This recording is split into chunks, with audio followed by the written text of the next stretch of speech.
तब्बल 8 वर्ष झाले संपूर्ण मंदिर समितीला आज याचा फार मोठा आनंद होत आहे की ही समिती वारकऱ्यांना जलद, सुलभ व चांगले दर्शन देण्यासाठी कार्यान्वित होत आहे।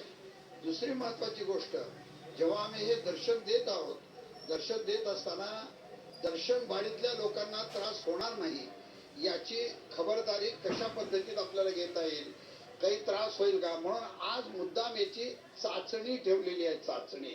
आणि याच्या माध्यमातून खरं तर टाटा कन्सल्टन्सी सर्व्हिसेसचे खूप आभार मानले पाहिजे। नक्कीच आपण बघितलं असेल की आज जवळपास सहा स्लॉट केलेले आहेत। एका स्लॉटला 200 भाविकांना, असे मिळून 1200 भाविकांना खरं तर दर्शन दिलं जाणार आहे। एकंदरीत आज मंदिर समितीची चाचणी देखील जर यशस्वी झाली तर भविष्यामध्ये टोकन दर्शन खरं तर सुरू करण्याचा निर्णय देखील मंदिर समितीने घेतलेला आहे।